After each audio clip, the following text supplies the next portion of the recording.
Cooking on the Farm. My name is Rachel, and my husband David is the one behind the camera. This is kind of something that we decided to do together as a family. So he does all the filming, editing. He's the one that makes me look good. I just talk, and I'm good at it. Just saying. All right, so some things that you could learn from our farm and from our videos. We do a lot of cooking, tons and tons of cooking.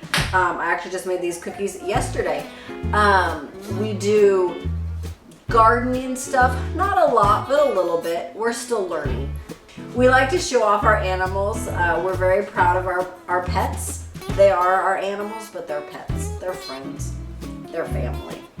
They pretty much all have names. So if you've checked out any of our videos, go check out the one with all the animals and meet our farm animals, because I know that they would love to meet you. They're all super friendly and they just like people.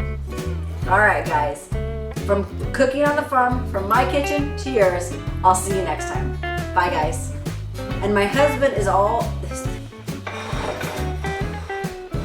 My name is Rachel, and my husband's on the back. Oh.